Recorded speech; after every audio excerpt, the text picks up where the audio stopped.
Subcommittee on the Coast Guard and Maritime Transportation will come to order.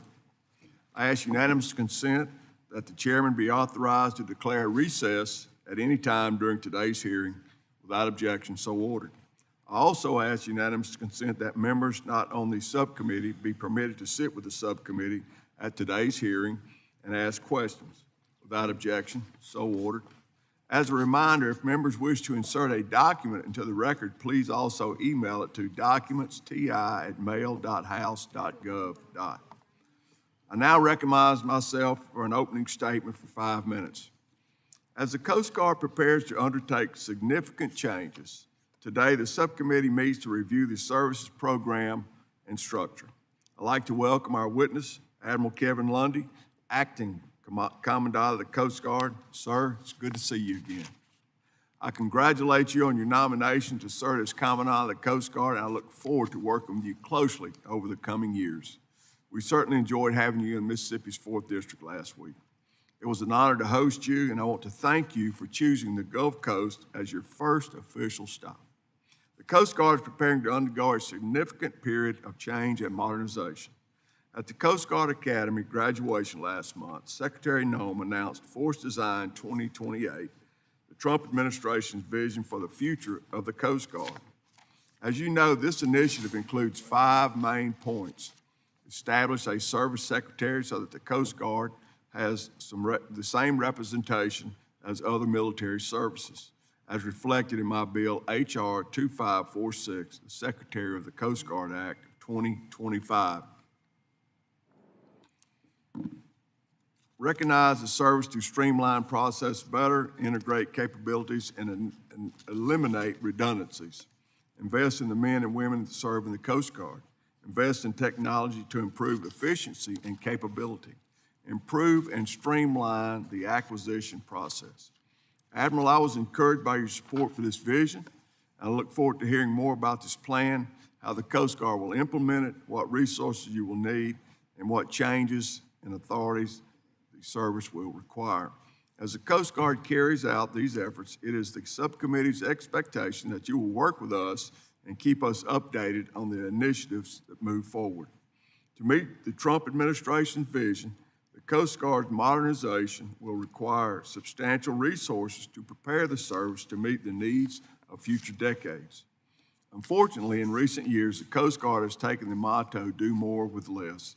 After years of underinvestment, the service is now operating with outdated or inadequate cutters, aircraft, IT systems, and shoreline infrastructure facilities that limit its effectiveness.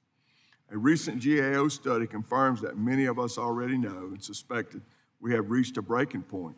Coast Guard operational hours have fallen by nearly 20% since 2017, and mission effectiveness is suffering. Last month, the House approved a budget reconciliation proposal that makes the largest investment in the Coast Guard's 234-year history. H.R. 1, the One Big Beautiful Bill Act, includes $21.2 billion to purchase cutters, aircraft, and shoreside assets. Our investment would reduce the rate at which the service is downsizing, but the investment must be matched with sustained long-term funding if the Coast Guard is to fully make up recent losses. Let me be clear, H.R. 1 allows the Coast Guard to carry out its current program of record. It does not fund the growth envisioned by the administration, nor does it account for any new missions. If the administration expects to fulfill its vision for the Coast Guard, it must submit a budget that actually supports these goals. While I am pleased that the President's proposed fiscal 2026 budget request provides a modest increase in overall funding, the request is insufficient to sustain the Coast Guard's current operations, let alone carry out the President's vision to grow and strengthen the Coast Guard over the long term. Admiral, as you know, the Coast Guard currently owes this committee more than 50 legally mandated reports, some which are years overdue. These reports are not optional. This committee relies on these reports to conduct oversight that the American people expect of us. Do I have your commitment that going forward you will work to get these reports in a timely manner? You do, Mr. Chairman. Thank you. Before I end my statement, I want to recognize 2 individuals. First, the Coast Guard's House Liaison, Justin Naldoli. I know that's probably not the, where you at, Justin? There you are, okay. Hey, Justin, I want to recognize you, Justin, whose 2-year assignment with the House is coming to an end. We will miss you, Justin. Justin has been an enormous asset to members, staff, and Coast Guard working with us to strengthen the service, and I really thank you. I also want to recognize Commander Nicole. Nicole, where you at? Okay. Subcommittee's Coast Guard Fellow.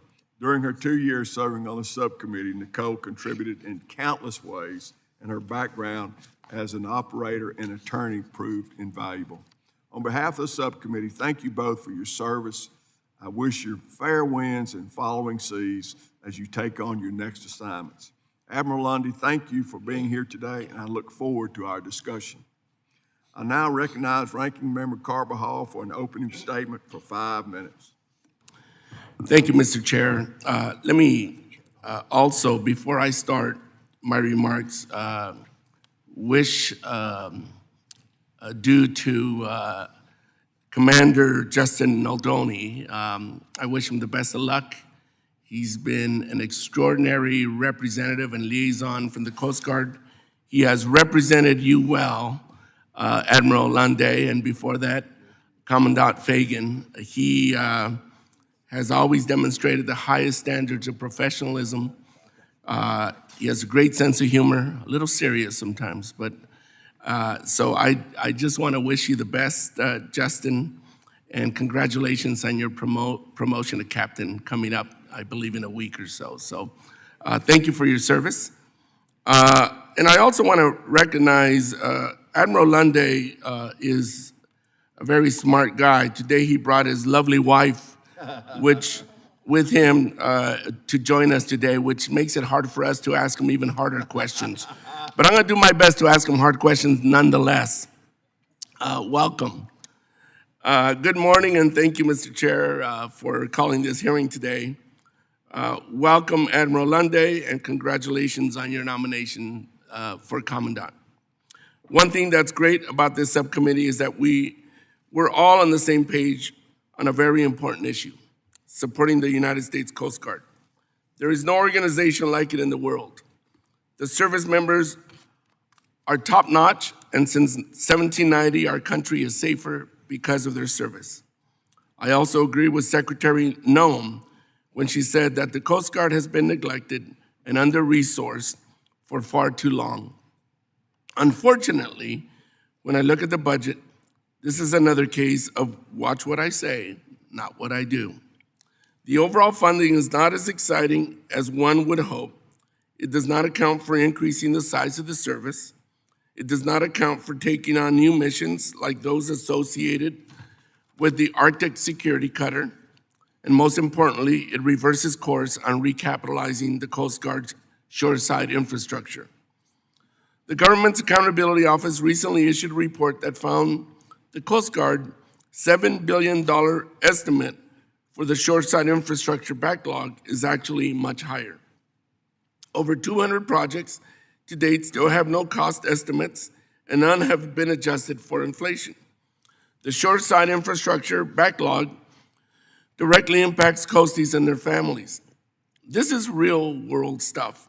In my district, a member of the Coast Guard recently fell through the floor of the Coast Guard's housing as they were taking a shower because the persistent moisture and mold rotted the floor. And I have brought this to the Coast Guard's attention, and I hope to hear a report about all the things that are being done regarding those items that I have pointed out regarding housing in my district. We must do better because this is completely unacceptable. What is in the administration's first transformational budget for the Coast Guard infrastructure, you may ask?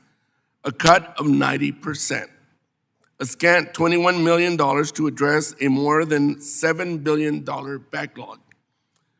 Budgets demonstrate values and priorities. What are this secretary's priorities?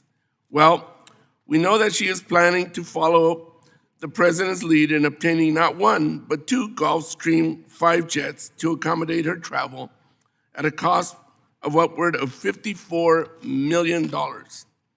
That's 2.5 times the entire shoreside infrastructure budget for the Coast Guard. Budgets show priorities. Talk about fraud, waste, and abuse. Fortunately, I believe that my colleagues on this subcommittee share my interest in providing for service members, and I will continue to work across the aisle to ensure Congress provides prudent, robust investments in the Coast Guard. Another place where I am certainly on the same page with my colleagues, and I agree with, is the importance of the Coast Guard's role in law enforcement. The first step is enforcing the law and following the law. Unfortunately, just last week, the service sent us a letter saying that they have zero intention of following a law that is instrumental to growing the Coast Guard. Why? Because it conflicts with an executive order. I know that Admiral Lunday is an attorney, so I look forward to hearing a legal justification for that decision. Does executive order trump the law? Or is the law supersede of an executive order? I've always been and continue to be a champion for fully funding the Coast Guard at a level commensurate with their needs and their service to the country. To be clear, Congress and every president for the past 20 years has failed to do this. Admiral Fagan boldly stated that the Coast Guard is a $20 billion service and deserves to be funded as such. Despite their stated interest in reviving and growing the service, I am concerned that this administration's actions show that they do not agree with Admiral Fagan's assessment. While the prospect of funding through reconciliation is welcome news, it still falls short and does not provide the long-term and predictable funding the Coast Guard needs. We must do better. Congress and Coast Guard leadership owe it to the Coasties who serve this country to deliver on these promises. With that, I yield back, Mr. Chairman. Gentleman yields. I now recognize the chairman of the full committee, Mr. Sam Graves, for 5 minutes for an opening statement. Thank you, Chairman Ezell, and thank you, Ranking Member Carbajal, for this hearing. And I want to welcome our witness, Admiral. It's good to see you here today. It's good that you're coming on board. I hate the fact that we're losing Commander Justin Naldoni and also Nicole, our fellow back here, and then we're also losing Corey Seitz too. So they have done a wonderful job being a part of your team and helping us out. But I do want to congratulate you with everybody else on your nomination to be the next Commandant of the Coast Guard. And the Committee on Transportation Infrastructure is very glad to host you for your first hearing after being nominated, and I hope you're quickly confirmed in that position. I'd be remiss if I didn't tell you just how proud I am of the jurisdiction, our committee's jurisdiction over the U.S. Coast Guard. It really means a lot to me, and I know it means a lot to the members of the committee too, and I look forward to working with you to establish a Secretary of the Coast Guard and implement the Force Design 2028 vision and complete the budget process, which is going to give historic funding levels to the Coast Guard. Now, during my time as chairman, I've had the privilege of meeting many of the men and women in the U.S. Coast Guard that serve our nation and protect our seas and our ports and conduct life-saving missions throughout the United States. And the importance of our Coast Guard security, our country's security, it cannot be overstated. And I look forward to working with you, Admiral, and ensuring that the service members have every tool at their disposal and everything that they need to successfully complete their mission. And with that, Mr. Chairman, I'll yield back, but it's good to have you. Thank you, Mr. Chairman. Not here, okay. All right, briefly, I'd like to take a moment to explain the lighting system to our witness. There are 3 lights in front of you. Green means go, yellow means slow, you run out of time, red means start winding her down. I ask unanimous consent that the witness' full statements be included in the record. Without objection, so ordered. I ask unanimous consent that the record of today's hearing remain open until such a time as our witnesses has provided answers to any questions that may be submitted to them in writing. Without objection, so ordered. I also ask unanimous consent that the record remain open for 15 days for any additional comments and information submitted by members or the witnesses to be included in the record of today's hearing. Without objection, so ordered. As your written testimony has been made part of the record, the committee asks that you limit your oral remarks to 5 minutes. With that, Admiral Lunday, you are recognized for 5 minutes for your testimony. Thank you, Mr. Chairman. Chairman Graves, Chairman Ezell, and Ranking Member Carbajal, and distinguished members of the subcommittee, thank you for the opportunity to testify before you today. Thank you for your strong and enduring support for our Coast Guard men and women, and for their families. Chairman, it was great to join you and your staff on the Gulf Coast last week. Thank you for taking the time to visit with our Coast Guard units, our men and women there. They're so proud of their mission. And then also for visiting with the shipyards in Mississippi and Alabama that are building new Coast Guard cutters that we badly need to conduct our operations in support of the American people. For nearly 235 years, the American people have depended on the Coast Guard as a vital instrument of national power to ensure U.S. economic prosperity and national security. Today, the Coast Guard is at one of our most consequential periods in our history, a time of profound challenge and extraordinary opportunity. As our nation faces increasingly dangerous and complex threats from nation-states, terrorists, and criminals, the American people need a strong and capable Coast Guard now more than ever. Under the leadership of President Trump and Secretary Nome, the Coast Guard is making America more secure. The service's highest priority is achieving complete operational control of the U.S. border, including our ports and waterways. On January 21st, I directed our operational commanders to immediately increase Coast Guard presence along the U.S. border and maritime approaches, starting with the southern border where the President had declared a national emergency the day before. We surged forces, tripling the number of cutters, boats, aircraft, and deployable teams to control, secure, and defend that southern border. The Coast Guard also increased efforts to secure and defend our ports and waterways, both in the physical domain and in cyberspace, that is so essential to economic prosperity and strategic mobility. And I've set as a top operational priority combating fentanyl and maritime cargo shipments approaching the U.S.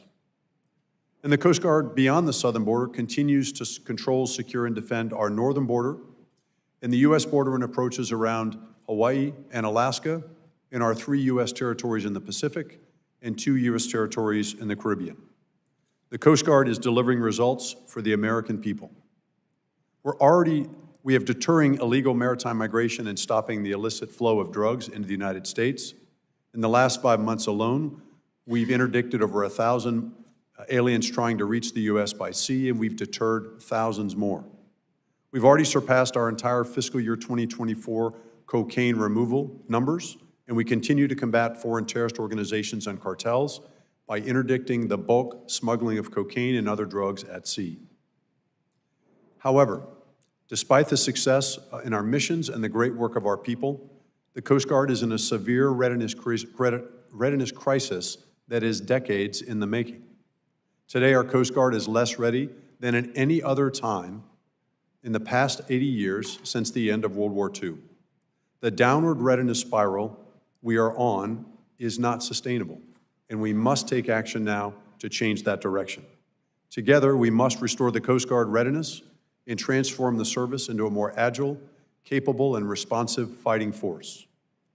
Following years of underinvestment, we must eliminate maintenance backlogs for our cutters, boats, aircraft, shore infrastructure, and C5I systems to return our assets to full operational readiness. At the same time, we need to invest in new assets, in modernizing our existing platforms, accelerating the adoption of new technology, and providing our people the support and the training that they need to be successful. As we work through the FY26 appropriations process to increase the Coast Guard's top budget line, and we look forward to the opportunity of unprecedented investment in the budget reconciliation, I appreciate the extraordinary support from this subcommittee and across Congress and the unprecedented leadership of the administration. With President Trump's direction to rebuild our nation's military and secure the border, and under Secretary Nome's leadership, the Coast Guard will implement Force Design 28, a bold blueprint to renew our service. Through Force Design 28, we will transform how the Coast Guard functions and operates to defeat our adversaries and protect the homeland. As we navigate through this time of transformation, I have certain hope for the future of our service. Because no matter the challenges ahead, if there's one thing our distinguished service history in both peace and war tells us, with a ready Coast Guard crew and the strong support of the American people, there is nothing we cannot accomplish. Thank you. I look forward to your questions. Gentleman yields. Thank you, Admiral, for your testimony. We'll now turn to questions, and I will recognize myself for 5 minutes for question. Admiral, as the chart from the Government Accountability Office, GAO, shows, the increasing age of the Coast Guard assets has reduced the Coast Guard's ability to carry out its missions, driving up costs as maintenance becomes more expensive, while driving down operational hours as assets are laid up or undergoing repair. This is a bad combination. How will the investments contained in the reconciliation bill reverse this trend and position the Coast Guard for success? Well, Mr. Chairman, as I look at this graph, the first thing that it jumps out at me is that it's a great reflection of the seriousness of the downward readiness spiral and the readiness crisis the Coast Guard faces itself in. I mean, to me, this graph tells me that we're spending more money to keep older assets operating, but their availability keeps dropping. And that situation continues to get worse. But if you take this graph and we go down to the waterfront and we see a Coast Guard cutter returning from a patrol, that crew will tear much of that cutter apart, pulling apart critical supplies and parts in order to make the next cutter ready to get underway. We're eating our own readiness, and we can't sustain that. So our crews are living this in reality every day. So sure, the opportunity that the investment of reconciliation provides will go a long way to stopping the downward spiral, but it will just be the beginning. It will need to be matched with a sustained higher growth in annual budget top line in the annual appropriation, both PC&I and our operations and sustainment accounts. Now, the FY26 President's budget begins a strong start in that right direction. It gives us an increase of over $1 billion in both PC&I and ONS total over the FY25 expenditure. And so that's $344 million in PC&I and over, I think it's almost $644 million in ONS. The fiscal year 2026 budget continues the trend of underinvestment and the consequences that go with it. Going forward, what is your plan to request the resources the service requires to sustain its operations and fulfill President Trump's growth vision?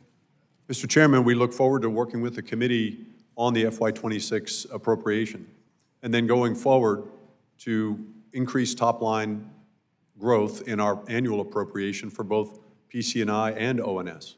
That's going to be essential to rebuild and renew the Coast Guard, which the Secretary of Homeland Security was clear in her remarks at the Coast Guard Academy graduation on the 21st of May, when she talked about our discussion with the President and the need to provide the Coast Guard what we need in the future to be ready to serve the American people.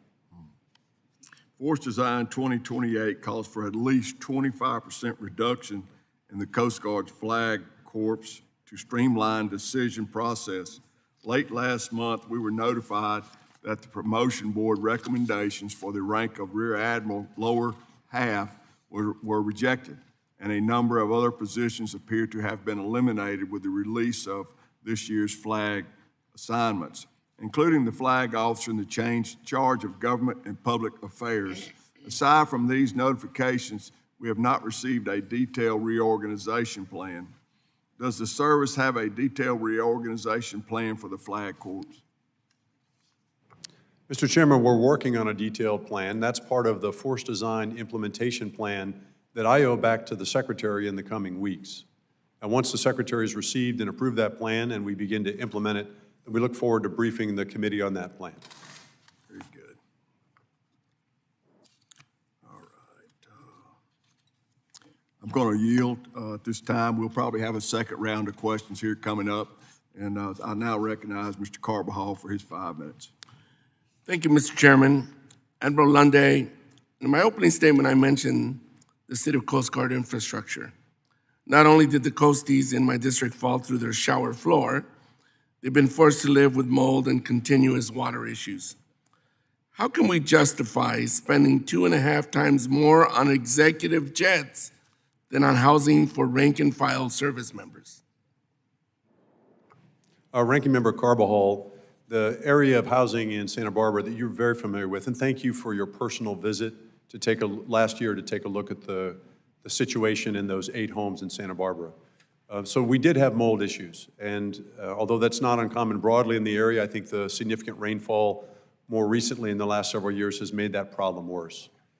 We've gotten after the problem of mold remediation. We've replaced the areas in the shower sets in the units that had mold. And for units that had people living in them with mold, we were able to move them so we could do those repairs and remediate it. None of our members should live in housing units that have mold or other conditions that present hazard for them. And so we're getting after those problems to address them. Ranking Member, on your question about the aircraft. So that was a decision I made to include the long-range command and control aircraft in the FY25 spend plan. The Coast Guard operates C-37 aircraft as part of our operational aircraft fleet. They provide long-range military command and control that's reliable transport and secure communications for the Secretary, the Acting Commandant, the Deputy Secretary, the Acting Vice Commandant, and our 2 area commanders to enable us to conduct command and control.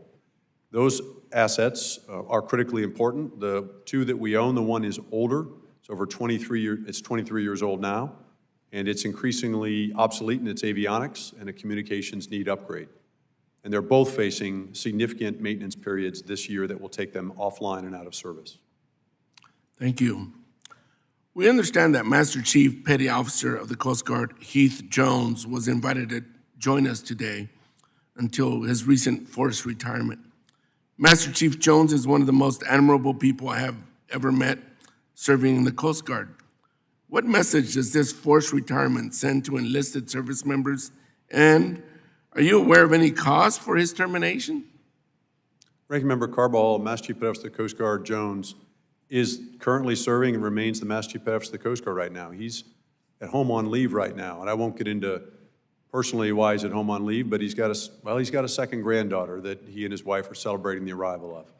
So that wasn't a reason that I didn't have him here at the table. I would want him by my side, but he's at home on leave right now. So are you saying he is not retired?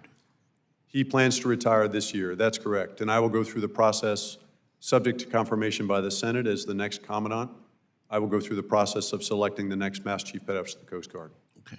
So it's not a forced retirement? Well, I've decided to select a new Master Chief Petty Officer of the Coast Guard if confirmed as the next Commandant. Master Chief Petty Officer of the Coast Guard Jones has served with honor and distinction for his entire career. He has a distinguished career, and we're going to celebrate that career at the change of watch toward the end of July with the next Master Chief Petty Officer of the Coast Guard and a great celebration for Master Chief Petty Officer of the Coast Guard Jones' career. So if you decide to select somebody new, you basically say your services are no longer needed. Ranking Member Carbajal, changing out military leadership, including our senior enlisted leadership, is part of the normal cycle of what we do in the service. So this is not unusual, sir. Thank you. Recently, in response to a statutorily required strategy to address recruitment and accession strategy, plainly told Congress that you are choosing to follow an executive order rather than follow the law. Do you plan to continue violating the law? And how do you determine which laws to follow and which laws not to follow? Where is it at? Ranking Member Carbajal, as a part of the executive branch, the Coast Guard is following the executive order and the guidance from the Department of Homeland Security in this regard, with regard to that report and other reports that call for reporting on DEI matters. Section 11249 of the Don Young Coast Guard Authorization Act of 2022 is a statute that provides for guidance on this issue.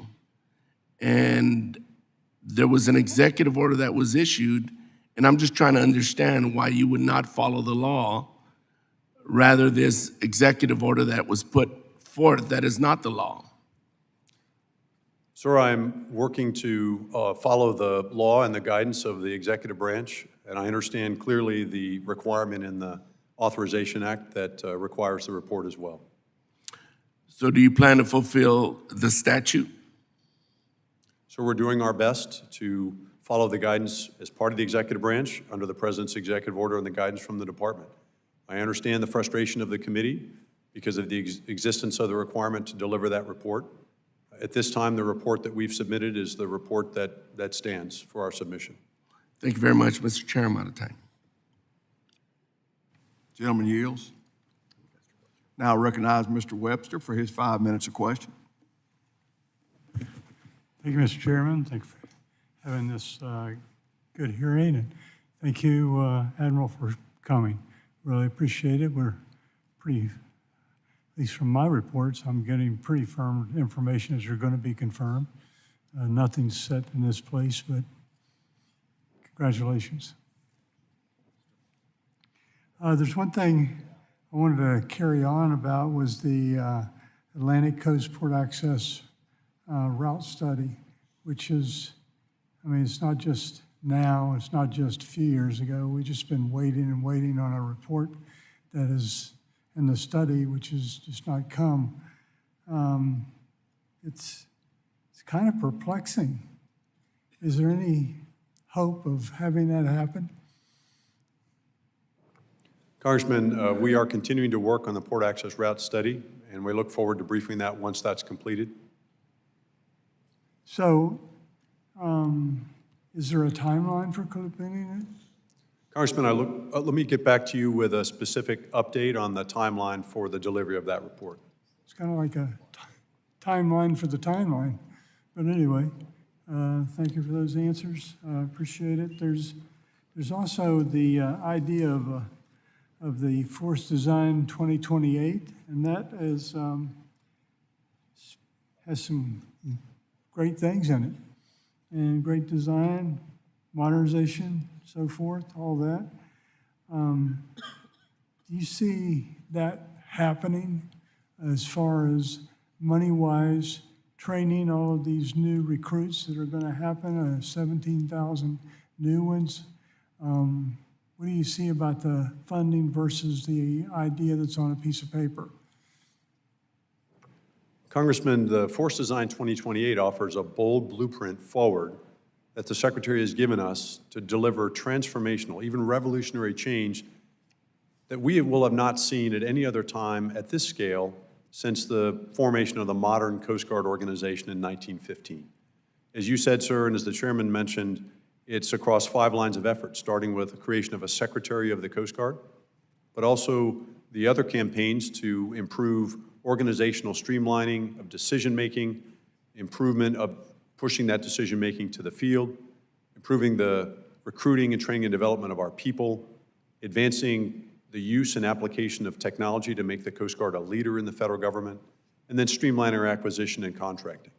That must be matched with the investment necessary to make that a reality. And that investment will come not only in the budget reconciliation, but also sustain higher top-line annual growth in our annual appropriation, both PC&I and ONS.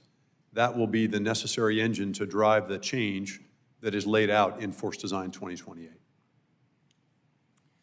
Do you foresee sparks flying in Alabama and Mississippi on the new polar cutter anytime soon? Well, Mr. Webster, Congressman, we definitely are. The Chairman and I were down there last week, and we visited Bollinger, Mississippi, where they are constructing the first of 3 heavy icebreakers, the first that will be built in half a century for our United States, Polar Security Cutter number 1. The full production of Polar Security Cutter number 1 was authorized by the Department of Homeland Security back in the end of April. But we had already begun advanced work to fabricate some of the early modules the shipbuilder had that will teach them how to move faster in the production later in the series as we move forward with the production of the full program of record. So they are cutting steel. They are building that first Polar Security Cutter, sir. Do you think the speed of number 2 is going to be a lot faster than number 1 as far as completion? Congressman, the first ship in class is always the most difficult because that's where the most learning occurs. What we see with the shipbuilder there is that they are learning from the early work they're doing on number 1, and yes, sir, I expect that the delivery of number 2, which is planned to be 2 years after the delivery of number 1, that it will accelerate and they will be able to move faster in the production. Awesome. Yield back. Gentleman yields. Now recognize Mr. Pappas for 5 minutes. Thank you very much, Chairman Ezell and Ranking Member Carbajal, for holding this session. I want to thank you for joining us, Admiral Lunday, and congratulate you on your recent appointment to serve as the Commandant of the Coast Guard, and welcome to the subcommittee. So I appreciate you taking the time discussing the vital work of our nation's Coast Guard, both now and in the future.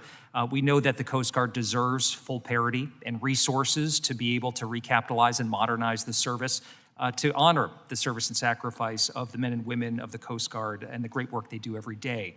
We know that your leadership is critical to our efforts to increase preparedness and to face down security threats and to make sure that we are prepared for the growing demands that the Coast Guard is going to be asked to respond to. I want to start with one local issue that's really important to my district, but I think speaks to the readiness challenges that you spoke of in your testimony. In January of 2024, back-to-back winter storms with tides as high as 18 feet severely damaged U.S. Coast Guard Station Portsmouth Harbor, which is located in the town of Newcastle, New Hampshire.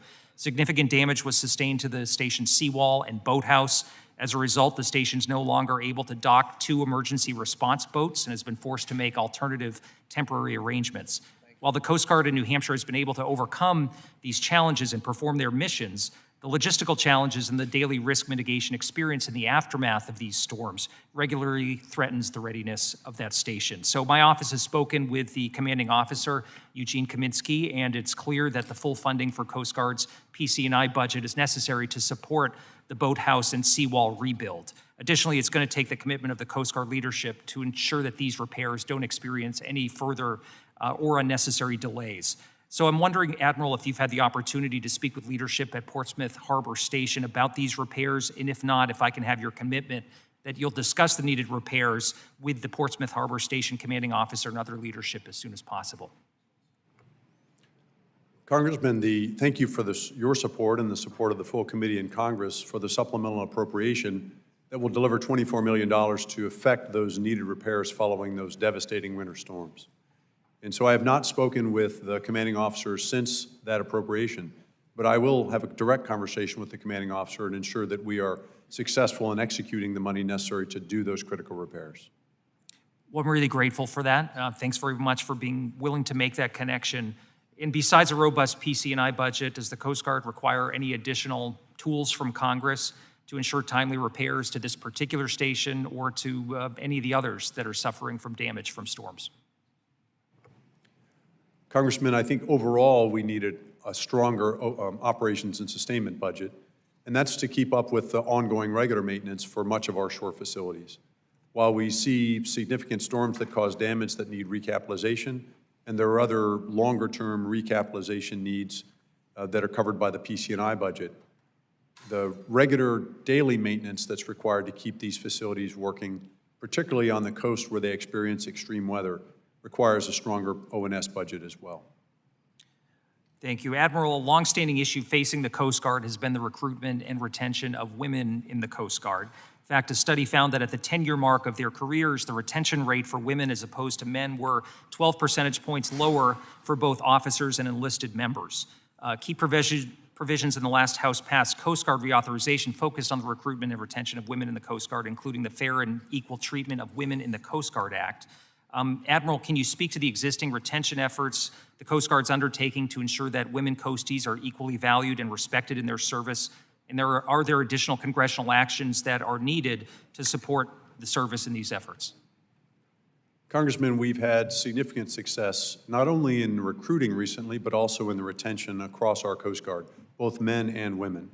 So on the recruiting side, I'm pleased to report that this year, we have already had people either join or sign up over 4,900 people, well beyond our 4,300 annual target, which far exceeds even last year's successful number of recruits, both men and women. And we continue to increase our recruiting capacity to move and be able to recruit from across our great United States the best talent, both men and women, into our Coast Guard.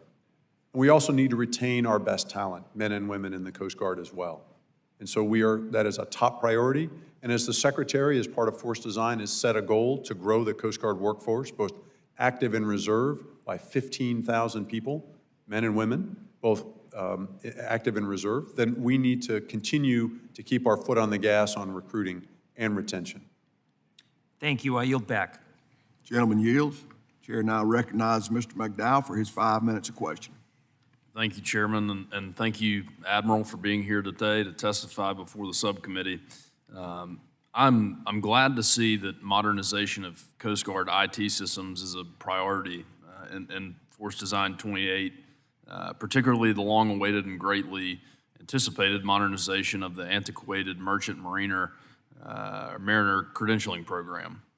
Are mariner licensing examinations part of the proposed transformation of the mariner credentialing program, and how will that be accomplished?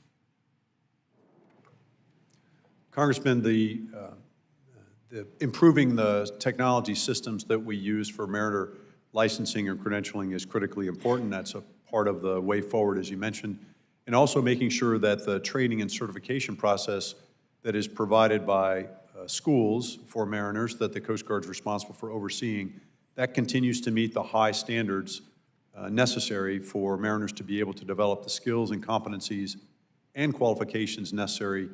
This is also vital given the President's direction and the executive order to restore America's maritime dominance.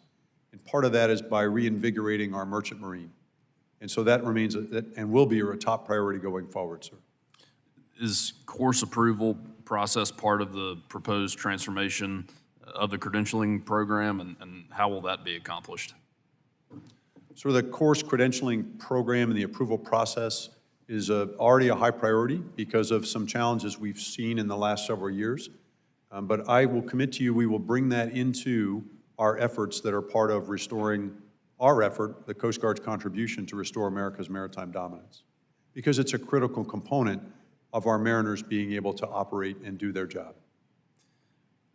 Admiral, when this subcommittee met in March, we had a conversation about the Coast Guard's aging infrastructure and assets, and at one point, we were talking about the Coast Guard continuing to operate vessels with literal holes in them, which I'm no expert in ships, but that's a problem. And the Coast Guard has historically struggled with the recapitalization effort, since the service must maintain day-to-day operations, which result in assets that are operated well beyond their service life. And so a lack of access to funding obviously contributed to this problem. But today, however, we have an influx of congressional support for historic levels of funding, which seems to be unacknowledged in the Coast Guard's budget request. Can you explain the reason for the discrepancies between the Coast Guard's relatively modest budget request and the $21 billion recapitalization investment provided for in the House Budget's reconciliation bill? Well, Congressman, I would say that the FY26 President's budget reflects a strong start in the right direction, with over a $1 billion increase between PCI and ONS, that, along with the significant historic investment levels that budget reconciliation reflect, will give a significant move in the right direction to restore Coast Guard readiness. And of course, that will need to be matched in the following years by a stronger top line for both PCI and ONS to continue to rebuild and restore Coast Guard readiness.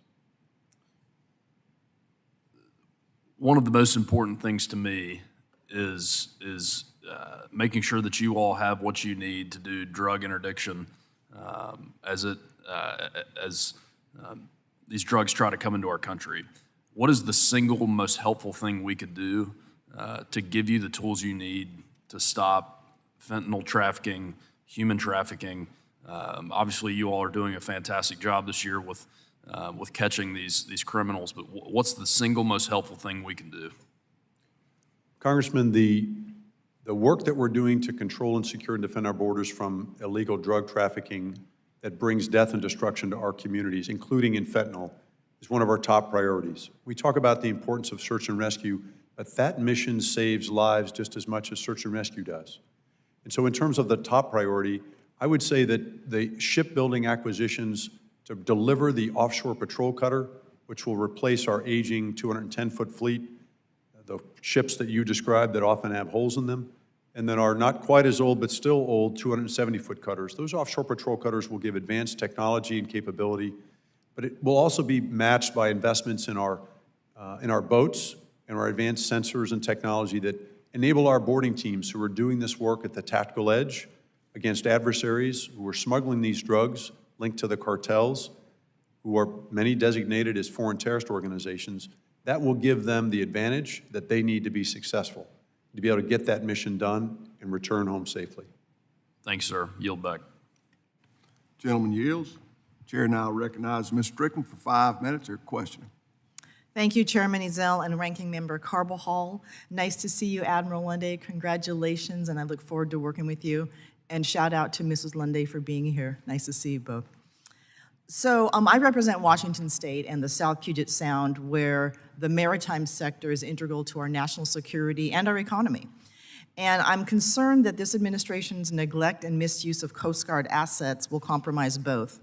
Slashing the Coast Guard shoreside infrastructure budget by 90%, as mentioned earlier, while spending $50 million on a new jet for Secretary Nome is unserious and signals to the men and women of the Coast Guard that this administration does not value the mission or their well-being.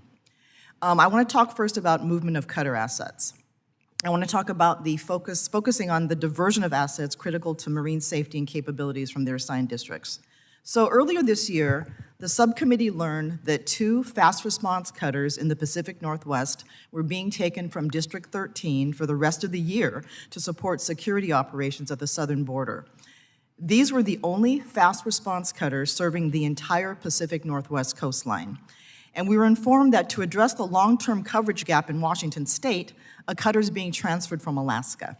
This will leave communities in Alaska with 1 fewer cutter. Now, I think my colleagues on the committee, perhaps including Congressman Begich from Alaska, would appreciate a thorough explanation of decisions that impact search and rescue operations and responsiveness to marine safety concerns that require a fast response cutter. Robbing Alaska to pay Washington State only exacerbates the gaps in regions that need coverage, especially now that fishing season and summer boating season are going to be in full effect. Admiral Lunday? So, Congresswoman, the decision to move temporarily assets around in order to meet higher priority needs is something that I and our operational commanders within the Coast Guard do every day in the face of increasing mission demand across our mission areas.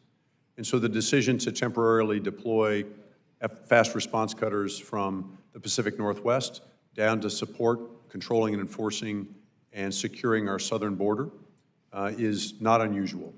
And then making decisions in conjunction with the Pacific Area Commander and the district commanders on how to address and position other assets temporarily to accomplish other missions is part of the work that we do every day across the Coast Guard.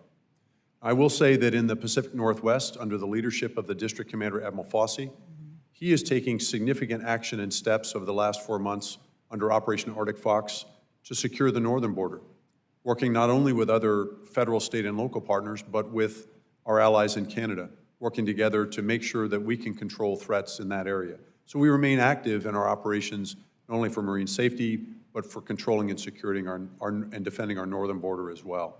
But I would say, Congresswoman, that also points out that because we're in the state of readiness that we're in today, we are not able to deliver the same level of services in all of our mission areas that we have traditionally tried to do. We are not as resilient, and we do not have the same level of bench strength that we had in the past because of increasing decades of underinvestment, and so we do not have the same level of availability of assets. Thank you. I want to talk a bit about privatization of search and rescue missions. DHS officials have said that the Coast Guard should not be doing search and rescue, and subcommittee staff recently learned that private companies are looking to contract for this mission. Now, I have nothing against private contractors supplementing in addition to, but substitution raises really big red flags for me. So can you talk a bit about the search and rescue mission and whether you plan to allow privatization of it when it should be a public service?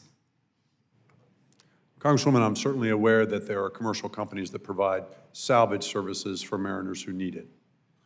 Coast Guard search and rescue remains one of our primary missions. In fact, it's more than that. It's a special trust we have with the American people. It's part of our DNA.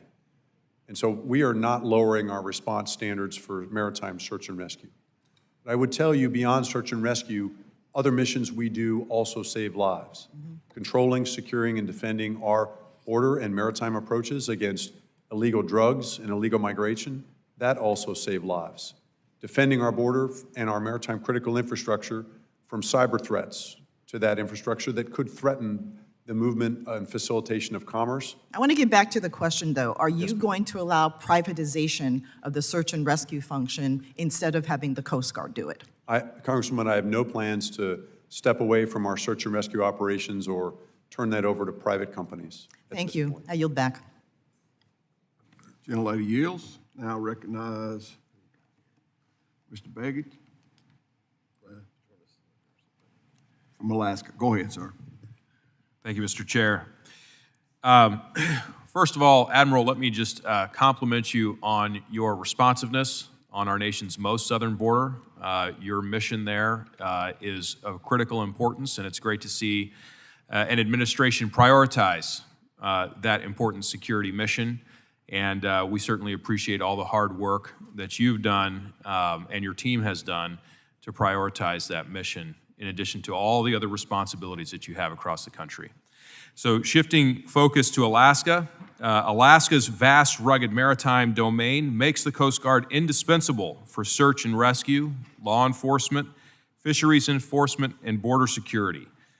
But delays in modernizing home ports, housing, and ice-breaking capabilities disproportionately impact Alaska's public safety.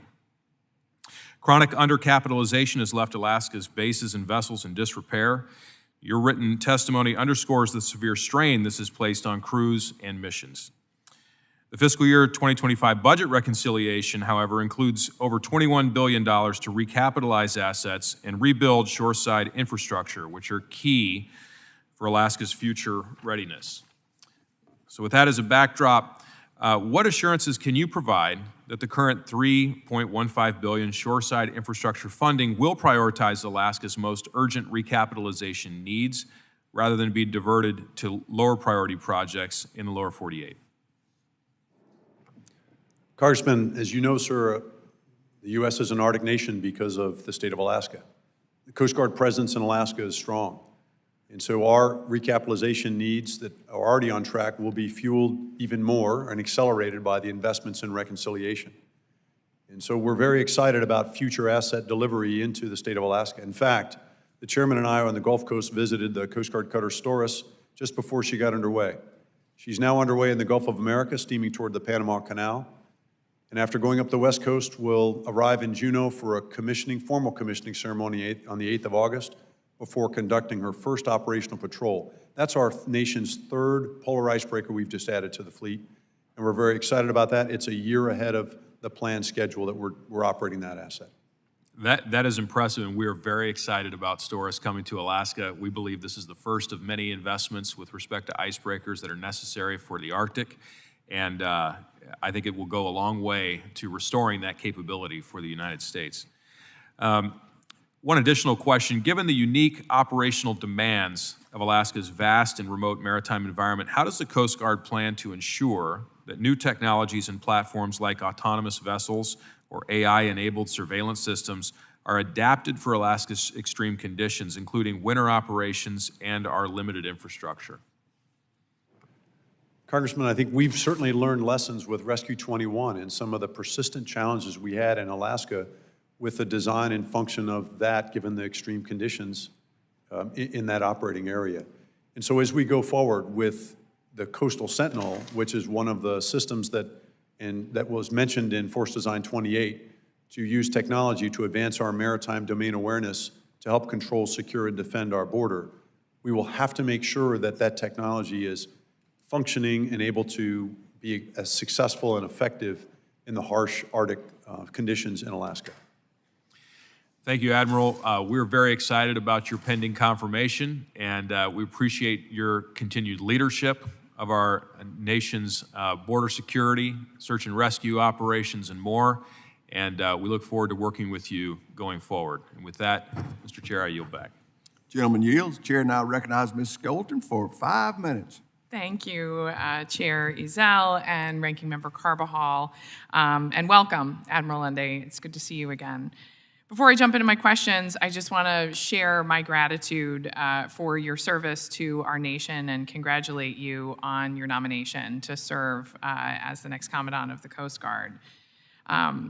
I am so grateful that West Michigan is warming up this time of year, but we are coming off a very significant winter. Our coasties in Muskegon and Grand Haven are tasked with ensuring that lake freighters can pass through these waters and make deliveries on time, regardless of the weather conditions. It was, in fact, just weeks ago, I feel like I can count on my hands that I was out there watching an incredible ice rescue off of our Grand Haven pier. The Great Lakes region has kept supply chains running with one icebreaker, a single icebreaker, which is why the service requested congressional support for a new Great Lakes icebreaker in fiscal years 2024 and 2025.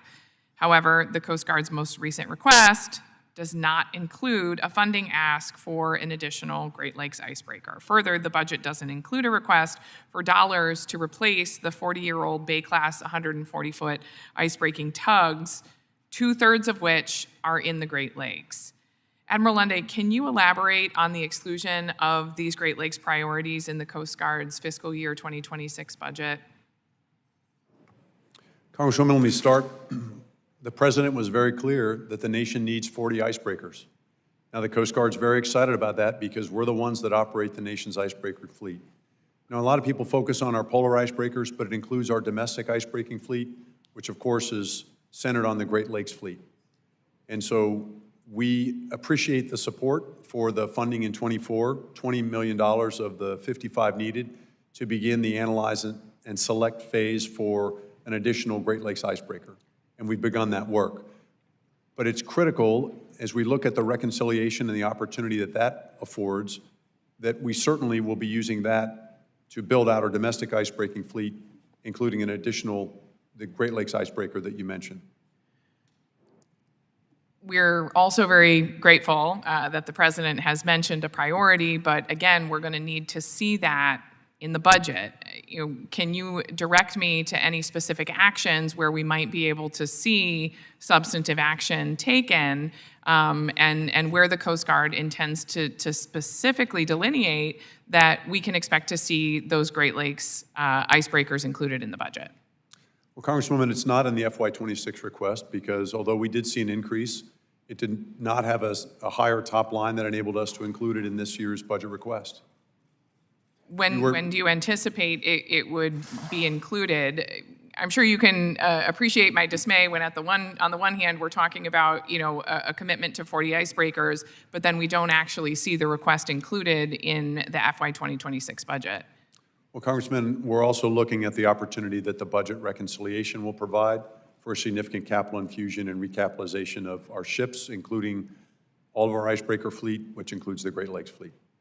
So would you anticipate then that through the reconciliation package, we would be able to specifically allocate funding for a Great Lakes icebreaker? And would you be willing to submit language that would specifically delineate that? Congressman, we're working with the administration and Congress as the budget reconciliation package moves forward now on the Senate side. The Great Lakes icebreaker, a new one, is a high priority. But we'll work with the administration on that language as part of the reconciliation process. My office is more than willing to work with you as well. In the Great Lakes, we are unfortunately far too used to getting by with much less. But when it comes to the Great Lakes Icebreaker program, we need to continue to elevate the importance of this program. And again, we look forward to working with you to make sure that this is not overlooked in the budget reconciliation process. I want to, if I may, one more quick question on the importance of the Coast Guard and its people. The President's budget is an opportunity to demonstrate priorities, as my colleagues have said. Despite intentions To grow the size of the service significantly, this budget does not meaningfully increase operations and support account and drastically cuts shoreside infrastructure for things like housing and, as critically important to me, childcare facilities and healthcare facilities. How do you propose to grow the size of the Coast Guard without significantly increasing operations and support and shoreside infrastructure? So Congresswoman, the ONS, within the ONS inside the FY26 budget request is $27 million as part of Force Design 2028 that will get after some of the key elements that are enablers for that. So it will get after increasing our recruiting. It will deliver a Coast Guard human resources IT system that we're badly in need of to help us develop our workforce in the future. And so that includes some key early investments in ONS that will get after some of the workforce needs. I appreciate that. I know I'm running out of time here, but I'd like to resubmit my question specifically about childcare facilities, and if you can get me more specific details on that for the record, I would be grateful. I will do that for the record, Congresswoman. Thank you. I yield back. Thank you, sir. Gentlelady yields. Chair now recognizes Mr. Petronas for 5 minutes. Thank you, Mr. Chairman. Good morning. Thank you for being here, and congratulations on your selection. I got to spend Memorial Day weekend down in Miami toward your station down there. Maryland took great care of me. I'm sometimes the best way I learn is visually. So being able to spend some time with the team down there was rewarding for me. Look, I understand where the chairman's gone. I appreciate their commitment to wanting to put in the budget what you need, and then the president's agenda of strengthening shipbuilding along all of Florida's and Mississippi and Alabama's Gulf of America.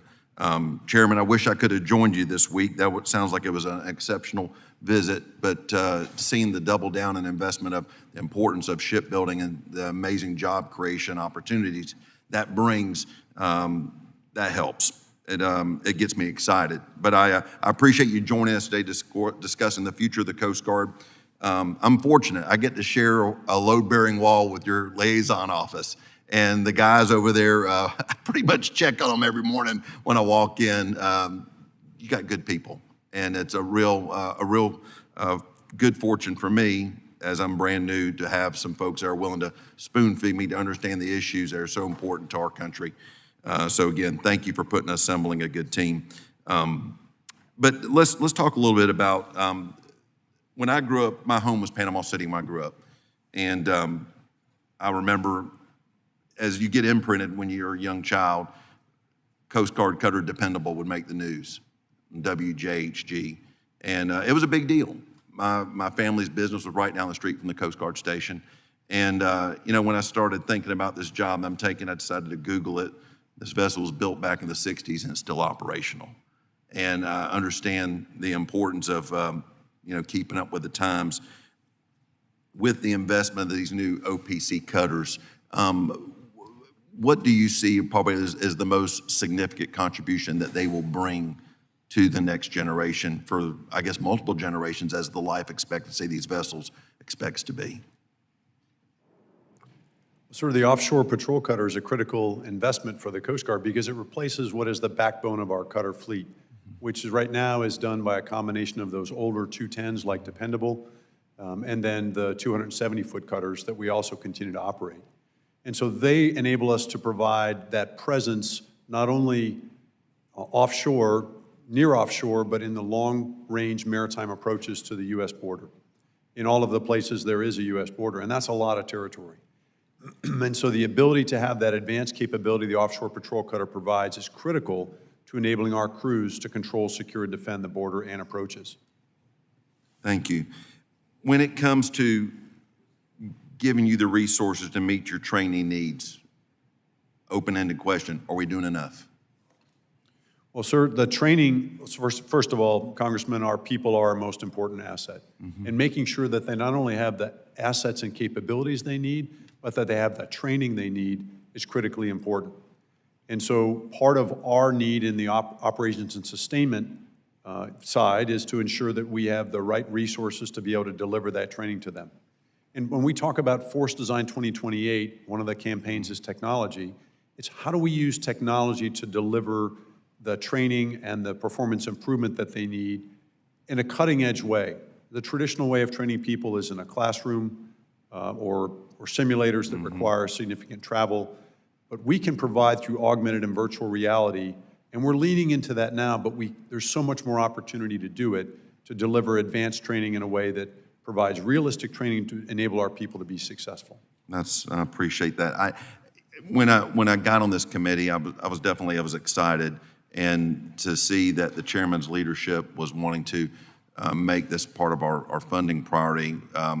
It was, I thought that's kind of cool. I got to be a part of hopefully seeing an investment, which I think really, it impacts especially an individual that's got a big coastal area and the importance it is for the services you and the men and women you lead provide. Thank you for your service, and Mr. Chairman, I yield. Gentleman yields. Chair now recognizes Mr. Larson for his 5 minutes of question. I'm sorry, Mr. Garamandy. I was looking at you. I appreciate becoming the ranking member of the committee. Okay. I'm sure Rick would find that difficult. Thank you very I much. saw you sitting there. Okay. No problem at all. Admiral Lunday, I promised myself I would be polite, and I'm going to do the very best I can. We've been at this Icebreaker thing for well over 12 years. 12 years that I've been on the committee, and it's one misstep, one bad decision after another. There's no money in the ongoing budget for icebreakers. You're looking at the Polar Star, the new Polar icebreaker at its earliest, sometime in early 30, maybe 31, 32. We're looking at, as we just said, additional money in the reconciliation. That's, I guess, good, except it's in a bad bill. My point to you is, what are you doing within the administration of the Coast Guard to put in place the right people with the right authority to get this job done? At least for the last decade, that has not happened, with multiple admirals sitting in that chair, not providing the competency and the organizational structure within the Coast Guard to get a critical job done. So what are you doing? Congressman, the Force Design 2028 blueprint for transformational change that the Secretary announced will do that in two key ways. First, the establishment of the Secretary of the Coast Guard with the support of the Congress will provide direct, focused civilian control over the Coast Guard that includes responsibility for that Secretary over the acquisition programs for the Coast Guard, including the Polar Icebreaker. The other part of that, in the acquisition, one of the 4 lines of effort, is to streamline our acquisition process so that we can move at the speed and scale to deliver the assets needed and move away from the challenges we've had in the past with acquisition. God, I've heard the happy talk so many times. So we have a civilian secretary responsible for the Icebreaker program. Is that what I heard you say? Well, sir, the construct, and we're working with the administration and Congress on the language to create a Secretary of the Coast Guard, which is an administration priority, but it is similar to the construct for other military service secretaries that provides that civilian political level leadership and accountability. Okay, excuse me. Yes, sir. So that's going to take a law. Has that been introduced? Yes, sir. Chairman Ezell has introduced a bill on the House side. Senator Scott has introduced a bill on the Senate side, and the administration is working on that legislation. Now, within your organization, are you structuring an organization with specific responsibility, with an appropriate level of authority and staff to get this job done? Yes, sir, we are. And could you please provide that in writing to the committee and certainly to me? Congressman, we will provide it in writing in specific detail as part of the Force Design Implementation Plan that includes how we are clarifying the accountability on how those programs will be successful as we execute that money, not only for the Icebreaker programs, but all of our acquisition programs. Thank you. I look forward to getting that detail soon, because these issues are in play both in this committee as well as in the Armed Services Committee over the next couple of months. Just note that I have serious doubt, but I think it's imperative that this committee focus on the organizational structure to be set up and the accountability and the responsibility within your organization. And furthermore, if the reconciliation bill fails to move, or if your piece of it is eliminated along the way, it's imperative that those funding programs be made available, and that they be made available immediately, not over the next decade. With that, Mr. Chairman, I'll yield back. Gentleman yields. Chair now recognizes Mr. Van Drew for his 5 minutes of questioning. Thank you, Mr. Chairman. Admiral, Acting Commandant, I wish you the very best sincerely, and thank you for being here today. To some degree, I want to associate myself with the remarks of Mr. Garamundi. Now, he's been here more years than I have. I'm going on my 7th year in Congress. 7 years, and not a reflection on you at all, because I think we are going to turn the page now. We have gone through this process, and that's why I've tried to keep pushing for benchmarks, even working on legislation that we have benchmarks, because we have these discussions, we hear these things, and it's our bad too, by the way. It's Congress as well, and we just don't get anywhere near the finish line.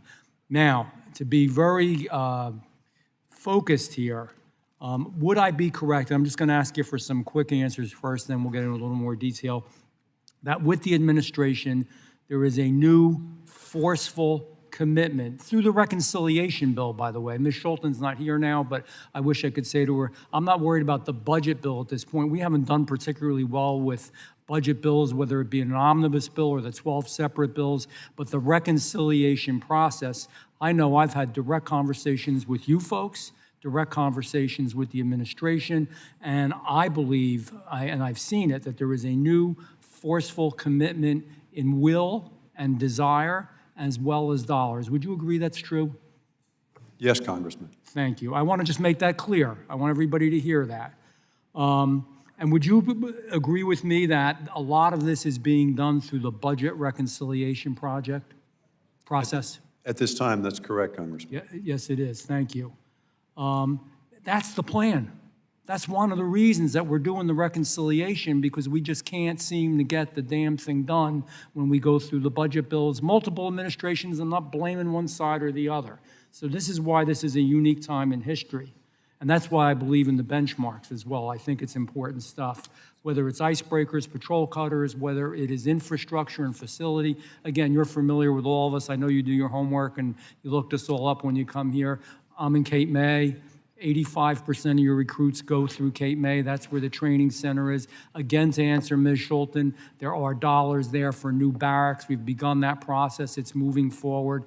That's going to be helpful, particularly to the females that are now enlisting in the Coast Guard as well. Is that correct? Yes, sir, that's correct. Thank you. What steps are being taken? I know it's hard to be real specific because we got to get the damn reconciliation bill done first, though. Can you share with us briefly any steps and timelines for offshore patrol cutters and polar security cutters? And I know you've answered that already, so just any spots you'd want to touch up on. Yes, sir. So there are 2 stages for the offshore patrol cutter. We talked a little bit about stage 1, the first 4 that are being built in Panama City, Florida. And the first hull is scheduled for delivery by the end of this calendar year, but it's only 72% complete. And so it's at high risk of delivery to meet that first target. Now, OPC Stage 2, being built by Austell in Mobile, Alabama, that's OPC's numbers 5 through 15. They began construction last August, and they're making strong progress on delivery of that first one, which I believe is scheduled for 2028. I'll get the exact date on OPC number 5, but they're making strong progress, having started construction less than a year ago. And wouldn't you say that there's a new energy, a new commitment, a new sense of urgency that we've got to get these things done and stop talking about them, even when we deal with these different entities that you named? Well, there is an urgency, Congressman. not only an urgency we feel in the Coast Guard to deliver assets for our crews that are operating on old assets that are increasingly harder to maintain and increasingly not available for operations, but nationally to provide the Coast Guard to meet the needs of the American people in the face of increasing threats, including nation-state threats. Absolutely. And I was going to review all of that, but I didn't because everybody up here knows it, you know it, certainly all of you know it very well. There's $21 billion appropriated to address shortfalls in the reconciliation package. Do you believe that's going to be helpful if the reconciliation package is successful?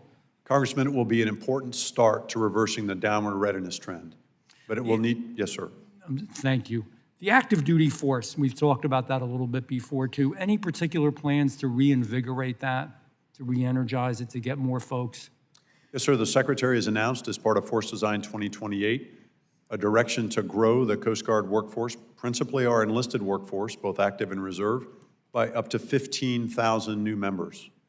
And so that will put our already strong progress we've made on recruiting. We'll have to keep the pedal to the floor and continue to recruit to meet that goal by the target, which is by the end of 2028. I appreciate your work. Let's do this, Chairman. We're breaking new ground here. We're going to do good stuff. I yield back to you. Gentleman yields. Chair now recognizes King Hines from, go ahead with your 5 minutes. Thank you, Mr. Chairman. Hafide and congratulations, Admiral Lunday. The Coast Guard has had an enduring presence across the Pacific Islands since World War II, and as somebody who's coming from the Northern Mariana Islands, I can personally attest to the value that the Coast Guard brings the men and women to protect our waters and save lives.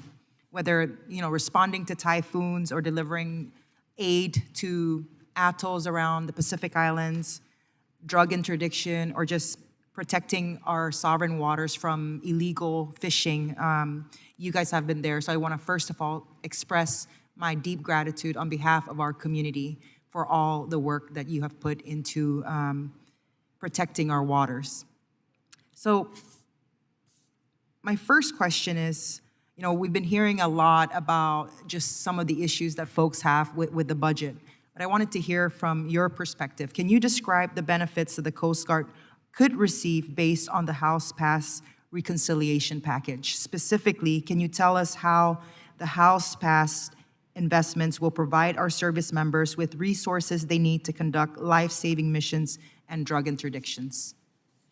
Congresswoman, the investment in reconciliation will provide a recapitalization of the capital assets we need, our cutters, boats, aircraft, C5I systems, and shore infrastructure necessary to conduct all of those operations, including throughout the Indo-Pacific. Thank you. So,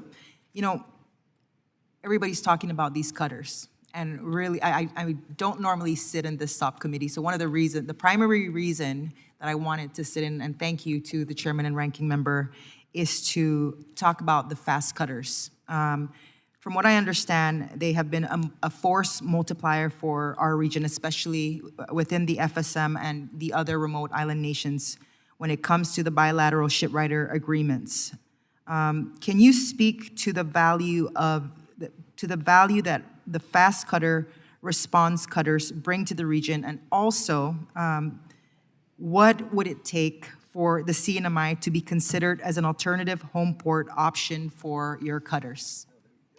Well, Congresswoman, as you know, the U.S. is not only a Pacific nation, it's a Pacific Island nation because of the Americans that make their home in Hawaii and the 3 territories in the Pacific, including the Northern Mariana Islands, Guam, and American Samoa.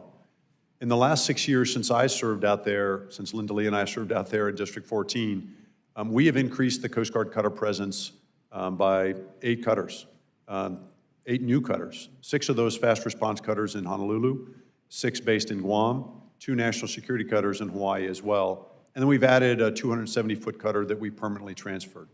With support of the Congress here and the administration, we have appropriations in 2024 to deliver next year 2 additional fast response cutters out to the Western Pacific to be based there. We're looking at home port options in Guam, and we will look at options also in the Northern Mariana Islands as we explore. There's a lot of demand for space out there, and so we're competing. We have other competing needs with others that want a home port, but we need those cutters forward. They are game-changing capability, not only to control, secure, and defend our borders in the U.S. territories there, but also to strengthen our relationship with the other Pacific Island nations that are working to control their own borders and protect their sovereignty against the malign influence of the Chinese Communist Party throughout the Pacific Islands. Well, thank you for that. Please do let me know how I can be of assistance to get you to make the decision to consider the CNMI to be one of the Fast Cutters home port. Thank you. Thank I you, yield my time, Mr. Chairman. Gentlelady yields. I now recognize myself for another 5 minutes. Admiral, you know, I know we've discussed at length this morning and in previous times about, you know, but I want to put a fine point on this reconciliation. The reconciliation investments we're able to secure under President Trump's leadership are absolutely transformational. I think everybody on this subcommittee would agree that the billions of dollars we're seeing in investment for our coasties is a nonpartisan issue. We've got to get this done, and I hope my colleagues will join me in the package and voting yes on this coming up. Thank you. Despite receiving several, moving on to my next question, despite receiving some other substantial cash infusions, the Offshore Patrol Cutter OPC Stage 1 contractor, Eastern Shipbuilding Group, has indicated that they cannot carry out the contract without taking an unabsorbable loss. As a result, the Coast Guard has issued a stop work order for hulls 3 and 4 and has issued a request for information, RFI, to determine options to move the Stage 1 hulls to yet another yard to complete the work. OPC 1 was scheduled to be commissioned at the end of the year. Can you give us an update on whether hull 1 will be delivered, and if so, when? Congressman, based on a completion level on OPC 1 of only 72%, I would say that the delivery of that asset by the end of the calendar year, which is the current scheduled delivery, is in doubt. It's in doubt? Yes, sir. Very good. Thank you. Given these delays, what's your plan to maintain the readiness of the medium endurance cutter MEC Flate until it's replaced? Well, Chairman, the 210-foot medium endurance cutters are increasingly expensive to maintain, and as Congressman Webster mentioned, that they often have holes in them that need to be repaired on any major dry dock or dockside availability. And so we have plans in the FY26 budget to decommission 3 of those aging 210-foot cutters. Now, our 270-foot cutters, they're not quite as old. We are continuing a process to conduct a service life extension program of 6 of those 13 270-foot cutters. That's being conducted up at our Coast Guard yard. That will extend the life of half of that fleet to enable us to bridge the gap until the delivery of the Offshore Patrol Cutter and the operational, those join the operational fleet. The administration has put out an RFI that includes the option of building icebreakers in foreign yards. As you are aware, Coast Guard vessels are required to be built in the United States unless the President provides a national security waiver. Can you provide in greater detail why the administration included foreign yards in its RFI? Mr. Chairman, part of that RFI, working with the administration, is to provide as much information and options to the President to inform the President's decision within the President's discretion. What I would say, sir, is that since 1790, when our first Coast Guard cutters were built, all of them have been built in U.S. shipyards by American labor, craftsmen and tradesmen who are skilled at what they do, and they have delivered superior ships and cutters that we've operated for almost 235 years with rare exception. And as we saw last week on the Gulf Coast, both in shipyard in Bollinger, Mississippi and at Austell, we saw those same American craftsmen and tradesmen hard at work building the next generation of Coast Guard cutters. Thank you. And you can provide us assurance that the United States will have every opportunity to compete for the Coast Guard's icebreaker business. Mr. Chairman, the President has issued an executive order on restoring America's maritime dominance, another executive order on the defense industrial base that moves to restore American competitiveness in that, including in shipbuilding. So I don't think I could say it any better than the President has. Great. It appears there's been some significant resistance from the Coast Guard on the issue of automated systems aboard some commercial vessels. In 2020, the Coast Guard reversed a long-standing practice of authorizing engine room crewing reductions for articulated tug barges or ATBs with automation. Most recently, the Coast Guard declined to implement a statutory change in the FY 2023 NDAA permitting the agency to issue certificates of inspection for automated systems, ATBs, with reduced engine crewing. Given the significant advances in technology and in coordination with Force Design 28's pillar on technology, I believe automation on commercial vessels is here to stay. Vessel operators have made significant investments in automated machinery, which increase vessel safety and reliability and enhance the mariner's situational awareness. Most importantly, I understand that the available data on automated systems, ATBs, demonstrates that they are operated safely for years with reduced crewing. The Coast Guard should keep pace with technological innovations and engage constructively with industry. Doing so keeps in line with Force Design's 28's pillar on technology, which reads, the Coast Guard will accelerate the adoption of secure, state-of-the-art technology to enhance data sharing, situational awareness, and operational effectiveness. The default answer cannot be simply no. And that especially applies when Coast Guard enacts laws that the Coast Guard is obligated to implement. Can you give me a little response on that, please? Well, Mr. Chairman, the articulated tug and barge, those have grown, continue to grow in size and employment, and with the implementation of Subchapter M, the minimum manning of 2 engineers is the standard that's currently applied. As those have gotten larger, we've seen them approach the size of some tank ships that have a separate manning requirement of 4 engineers. Now, facilitating commerce is critically important. It's one of our primary responsibilities, and that includes the safe movement of commerce, and I know maritime industry shares that same priority. Now, while we agree that technology has enabled those engineers that are standing watch on the ATBs to be more successful and more efficient at standing watch, we don't believe that the technology is sufficiently advanced in robotics and automation to be able to reduce below the current levels in Subchapter M what those standards are. But we look forward to working with industry and also with the committee on, as we see advances in that technology, and when the opportunity might be in the future to change that manning standard. But for now, we feel that is the safe standard for ATBs. Thank you, Admiral. I yield back. Mr. Carbajal, would you like to? Thank you, Mr. Chair. A lot has been said today about the positive Coast Guard funding in the bad, really bad reconciliation bill. While I made it clear that I support significant increases to our Coast Guard budget, I believe it shouldn't come on the backs of other Americans. Has the Coast Guard determined how many Coast Guard veterans will be at risk of losing Medicaid coverage if H.R. 1 passes? No, Ranking Member Carball. We might want to look at that because I think the numbers are staggering. Force Design 2028 is at best the concept of a plan, yet despite not having a detailed plan, the Secretary has ordered the removal of at least 25% of the Flag Corps. How did the Coast Guard land on a 25% reduction? And what data and evidence did the service use in determining that it had too many admirals? Ranking Member Carbajal, the Secretary signed out a memo directing the reduction this year by no less than 25% of the Flag Corps.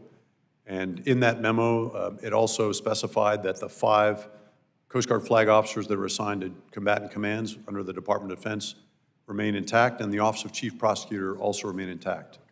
And so we are looking to develop the plan. The full plan, as I said, was part of the Force Design 2028 implementation plan, and we look forward to briefing you on that plan. But that is the information I have now. Were you consulted on the 25% reduction?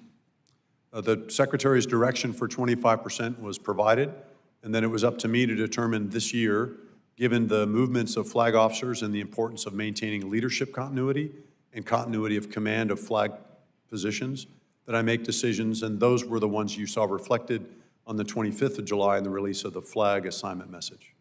Admiral, I'm going to challenge your lawyerly talent.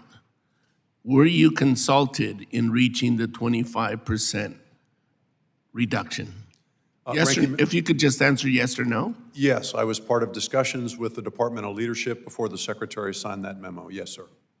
Thank you very much. Mr. Chair, I yield back.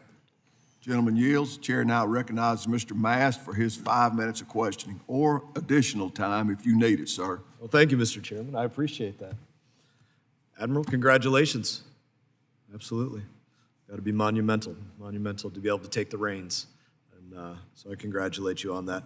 I want to talk a little bit about the Coast Guard's operations in the state of Florida. Probably no surprise, I'm a representative of the state of Florida. Seen a number of different attempts to enter our waters and then ultimately make their way to shore. Individuals coming from Haiti, individuals coming from the Bahamas, oftentimes to their own deaths as they capsize their vessels, things like that, miles and miles offshore. But I just wanted to walk through that a little bit, have some conversation about your layer, where that layers with state law enforcement, with local law enforcement, how everything is working together. Are there technologies that we need to bring to bear? Are there threats that you're seeing? Just today, the news has been paying attention to the drone strike that Ukraine conducted against Russia 1,000 miles inland. But, what are you doing to deal with threats as it relates to, drones powered by AI to identify specific vessels or individuals in uniforms, things like that? Just want to have a conversation about these things and see where you land on the vulnerabilities and what we're doing about them. Well, Congressman, on the southern border where the president's declared a national emergency, in the Coast Guard, we view that as a system. So most people think, of course, of the southwest border, including the maritime portions. But for us, that's also the southeast maritime border, approaching the state of Florida and also our territories in the Caribbean. From threats of migration, illegal migration from Haiti and Cuba and the Bahamas, as you said, as well as movement of drugs and other threats. And so that is just as high a priority and part of we view as our response to that presidential national emergency. As you know, sir, that's under the leadership and command of Admiral Doug Schofield in the 7th District, along with Admiral Nate Moore in Atlantic area. And so that remains a high priority. In terms of the collaboration with other federal agencies and the state and local, it is probably the gold standard of cooperation that I've seen across the Coast Guard. Though we work hand in hand with federal, state, and local and county law enforcement to address the range of threats that are approaching by sea, and we do that successfully. Sir, you asked about the concerns about counter-UAS or UAS threat, and we're also concerned about that. We have a mobile deployable capability in our maritime security response teams, one on the west and the east coast. And then we have 2 fixed systems, one installed on a fast response cutter in New England, the other in Southern California, to address counter-UAS threats. But that's not enough capacity. My concern is we've got to scale, and we've got to scale fast to address the kind of evolving dynamic threat that we've seen that was reflected, as you said, sir, in the dynamic strike that we've seen news reports of in Ukraine, from Ukraine into Russia. Very good. As you look at that, I've got to know a lot of my coasties over the years. I live in Fort Pierce. We have a small Coast Guard station in Fort Pierce there. Great individuals, and so I would just take that opportunity to thank them for their service as my neighbors, friends and neighbors that have worked there. To move a little bit more specifically to some of those threat profiles, what's the greater threat profile going on right now? Given, I don't want to say change in operations since the change of presidency, but the change in the way those operations are being enforced. You have the same core mission sets that you had them, but new president, new way of operating. So has the threat profile changed in terms of individuals attempting to come across our borders and the volume of people coming across our borders? Has that volume changed? Well, in some ways it's changed, Congressman. So we've seen a drop in attempted illegal maritime migration from Cuba and Haiti. But the conditions inside those countries that would drive migration have not changed. So our strong enforcement presence is keeping that pressure for attempted movement of illegal migration into the U.S., particularly South Florida, that's keeping that at bay. And any change or not change with the threat profile for drugs? We still are concerned about the movement of drugs toward Florida and the rest of the southern border, sir. There is record cocaine production in Central and South America. And so as we ratchet down pressure on certain parts of the southern border, like the land portion, we expect to see and have seen increased movement and pressure by those cartels to try and move drugs and people by maritime means. And so that's why our increased presence off of California and then off of Texas and the Gulf of America is so critical to addressing and making sure that those cartels are not successful in moving those threats along the maritime side. Okay, well, thank you, Admiral. I appreciate it. Chairman, thank you for the time. I yield back. Gentleman yields. You're not going to believe this, Admiral, but I've got a couple of more questions. The Coast Guard plans to acquire larger cutters and aircraft over the next decade, and the reconciliation bill provides a substantial boost to those efforts. However, despite repeated requests from this subcommittee, we have yet to receive a detailed plan on where those new assets will be based, as well as a plan to build out the required infrastructure needed to operate them. These projects take years, and if you don't start now, you'll be running into a serious problem when these new assets come online. When the committee asked for a plan, we were provided with a short document purportedly listing future home ports. For reference, we have created a chart here with this information, which can be seen on the screen. Does the Coast Guard have a long-term plan for the shoreside capital investments needed to home port new cutters and aircraft that it plans to bring online for the next decade? If so, can you commit to providing the committee with a detailed schedule and cost projections for those projects? Mr. Chairman, we will provide a plan on the home port to the degree we have that information solidified. On the chart you see here, I would note that the difference, but there's a notation to not publicly announced. That's different than the to be determined. Not public announcement, we may have a very strong plan for a home port for particular cutters or series of cutters, but it's not quite ready for public announcement because we don't want to change those decisions once they've been publicly revealed. But I think what this also reflects, Mr. Chairman, is that with the challenges we've had with funding year after year, and oftentimes the money for home porting, which is often it's funded not necessarily at the same pace as our cutters are that are going to be home ported in those places where the shore infrastructure needs to be built out, that we often are relying on unfunded priority list and the support of Congress above the top line to be able to fund those projects. And so it doesn't enable us to deliver with confidence, because we don't have that funding, what the projected home ports are going to be, because we haven't had the confidence to make those decisions in a way that fills out the chart the way that you would want to. Thank you. The Environmental Compliance Project Backlog Impact Statement contained in FY 2026 budget represents a $163 million in environmental cleanup cost, significantly underestimating the service's liabilities. Is the Coast Guard considering the significant environmental remediation efforts and associated costs that will go along with these projects when preparing for project budgets? Mr. Chairman, the environmental remediation costs are present in every part of the life cycle, from planning to maintenance and sustainment to disposition. And so they're always a significant part or cost that's involved in the process of managing the shore infrastructure.